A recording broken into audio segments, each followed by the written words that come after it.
Saudações, galerinha, tudo na Santa Paz? Professor Bartolomeu aqui retornando nas nossas aulas online. Virtual, mas presencial.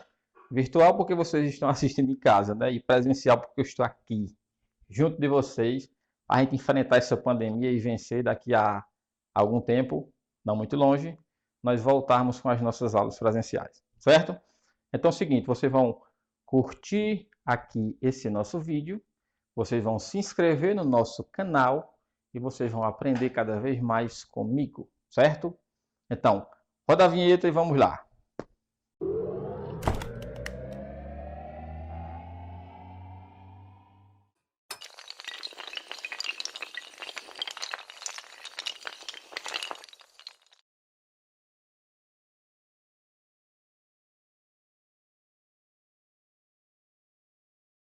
Pois bem, pessoal, na aula passada eu fiz uma espécie de introdução sobre algumas coisas que vocês precisavam saber sobre história, sobre BNCC, enfim, sobre os conteúdos, sobre o uso da história, sobre a religião, certo?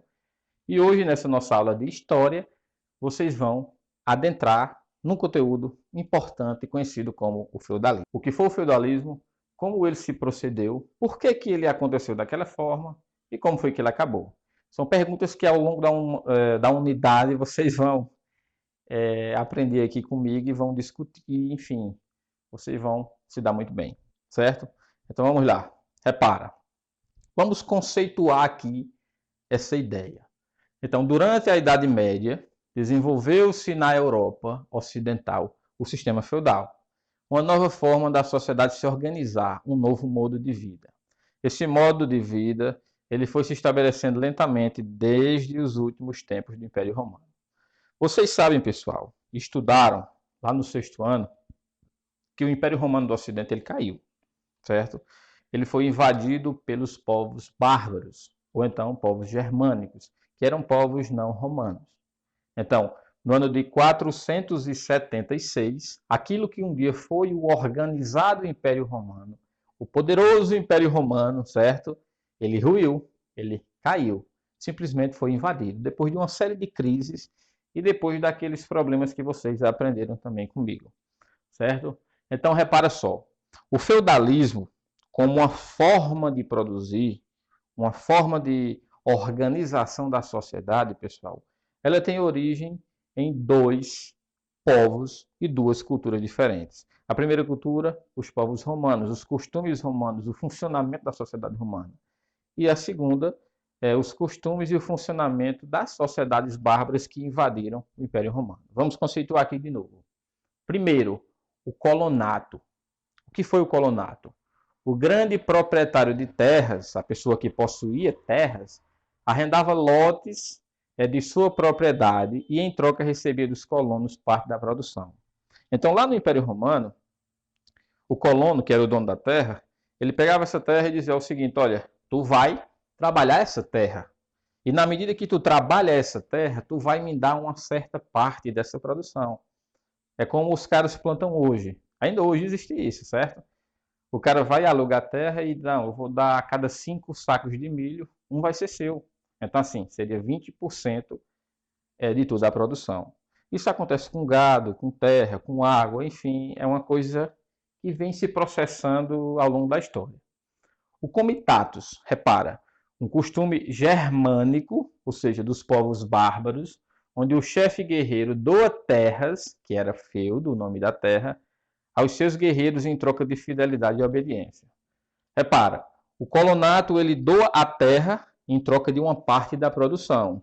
E o comitatus, na verdade, que era uma troca, uma espécie de benefício, digamos assim, dos povos germânicos, na medida que ele emprestava a terra, certo? E o guerreiro deveria, não produção daquela terra, mas lealdade. Digamos que o cara que doasse o comitatus, esse costume, comitatus, ele fosse um guerreiro, um senhor feudal dos grandes e precisava que entrasse em guerra com outro senhor feudal. Aí aquela pessoa que ele doou a terra, ela estaria obrigada a ajudá-lo em caso de guerra. Então isso, pessoal, era o que nós chamamos de comitatus.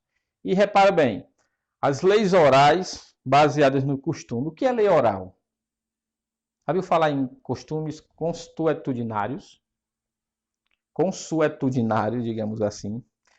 Esse costume, pessoal, ele era baseado no ouvir dizer e no dizer.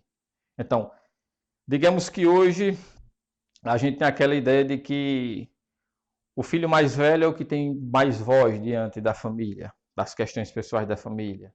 O filho mais velho, ele deveria herdar uma propriedade de terra, deveria herdar um carro, deveria herdar um dinheiro que tivesse no banco.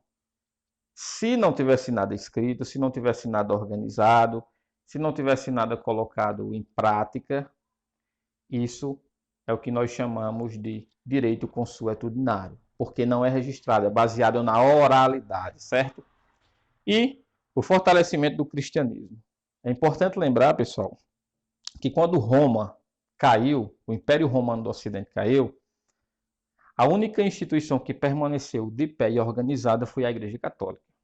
Então, no feudalismo, ela vai ter uma importância gigantesca para a organização desse sistema, certo? Então, os costumes religiosos cristãos, eles vão permanecer e eles serão consumidos, digamos assim, por quase toda a Europa, certo? Então, nós temos aqui um mapa, pessoal, dos reinos que foram divididos no Antigo Império Romano, que foram divididos em vários reinos, certo? Reinos dos visigodos, dos vândalos, o reino dos gepidas, dos ostrogodos, aqui onde era Roma, os francos, os saxões. Então, pessoal, isso aqui, esses reinos e seus costumes, lá na frente vocês vão ver, na época do absolutismo, que eles vão formar os países que nós conhecemos hoje, a França, a Inglaterra, a Alemanha, certo? A Rússia. Isso é muito importante para a gente entender no futuro. E aqui, vocês observam, nesse quadro lindo e maravilhoso, a estrutura de um feudo. Como o feudo se organizava. Se você prestar atenção, se você estiver vendo aí, né? Aqui nós vamos ter o castelo, que era a residência oficial do senhor feudal, né? O cara era rico, possuía terras, possuía tudo que vocês imaginassem. Deixa eu me ajeitar aqui para ficar bonito. E os lugares onde se fazia a plantação. Eu vou dividir aqui e vocês vão ver. Primeiro, o que era feudo? Feudo é terra. Feudo, terra. Não sei por que os caras colocaram isso não, mas feudo significa terra.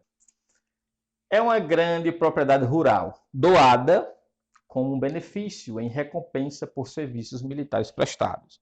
Vocês vão ver isso aí, pessoal, quando eu tocar na parte da suzerania e vassalagem, certo? Então, o cara recebeu um feudo. Se ele recebeu um feudo, ele é um senhor feudal.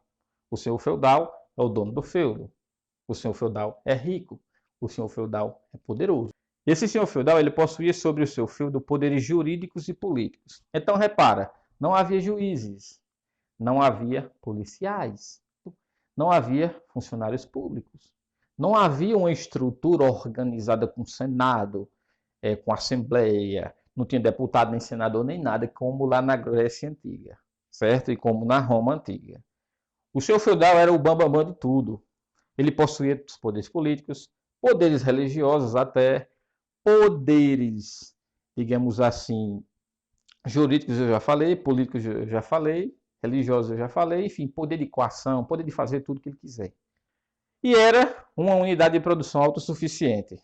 Esse feudo que eu estou lhes dizendo, ele é uma terra que produz nessa terra tudo que se é necessário para a sobrevivência.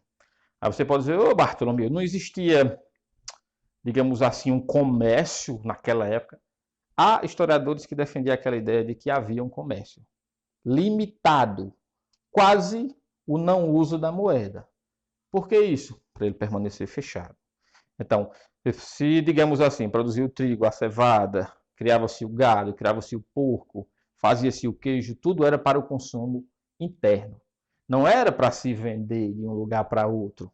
Isso nós vamos ver que começou a passar com mais frequência lá na crise do feudalismo, lá na Baixa Idade Média.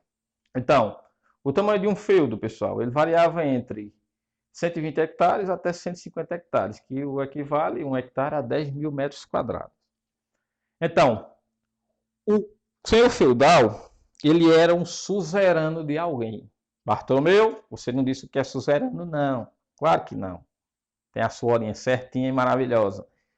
O suzerano era o cara que recebia.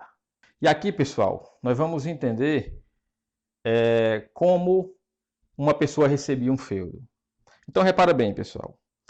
Quem possuía muitas terras precisava de muitos aliados, pessoas que estivessem ali junto, que chegassem junto na hora da necessidade.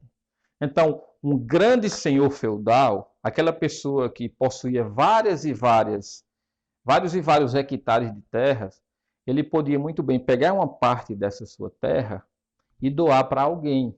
Ele vai chegar numa pessoa e dizer o seguinte: olha, amigão, eu tenho uma terra ali separada, eu vou doar para você. Você vai produzir nessa terra, vai ganhar dinheiro nessa terra. Em compensação, você vai me ajudar caso eu precise. Então, por exemplo, se eu entrasse em guerra, você iria me ajudar. Se eu doasse um pedaço de terra para você. Então, eu seria o suzerano e você seria o meu vassalo. Eu sou suzerano porque eu vou doar essa terra. Você é meu vassalo porque você vai receber essa terra. Então, as pessoas recebiam as terras dessa forma. E essa investidura se dava através de toda uma cerimônia onde a pessoa tinha que se ajoelhar, tinha que beijar, tinha que formalizar essa crença, essa devoção, essa aceitação ou então essa ajuda, certo? Isso tudo acontecia lá na Idade Média. Então, pessoal, para vocês entenderem aqui e ficar mais claro, quais eram as relações de suzerania e vassalagem? Primeiro, quais eram os deveres dos vassalos? Prestar ajuda militar sempre que necessário, contribuir para o dote de casamento da filha do seu suzerano, contribuir para armar cavaleiro o filho do suzerano, contribuir no pagamento do resgate em caso de sequestro do suzerano. Então, em resumo, tudo que o suzerano precisasse, desde ajuda no pagamento do dote de casamento ao filho do próprio suzerano, aquele vassalo tinha que contribuir. Exatamente tudo. Quais eram os deveres do suzerano, ou seja, da pessoa que recebia? Dar proteção aos seus vassalos, outros vassalos, e cumprir a justiça quando necessário. Todos os poderes políticos e judiciais dentro do seu feudo, certo? Só para nós finalizarmos aqui essa nossa pequena aula de hoje. O feudo era dividido em 3 partes: o manso senhorial, o manso servil e o manso de reserva, ou manso comunal. O manso senhorial era a terra do senhor. O manso servil era a terra do servo. E o manso de reserva, ou então o chamado manso comunal, era de todos. Todos poderiam, digamos assim, trabalhar, criar um gado, cortar uma madeira dentro daquela terra. Nas aulas seguintes, nós vamos estudar quais eram as obrigações feudais entre o servo e o camponês, que era a pessoa que trabalhava naquele feudo que o senhor feudal possuía, certo? Respondam às atividades. Qualquer dúvida pode perguntar. Tchau, tchau e até breve.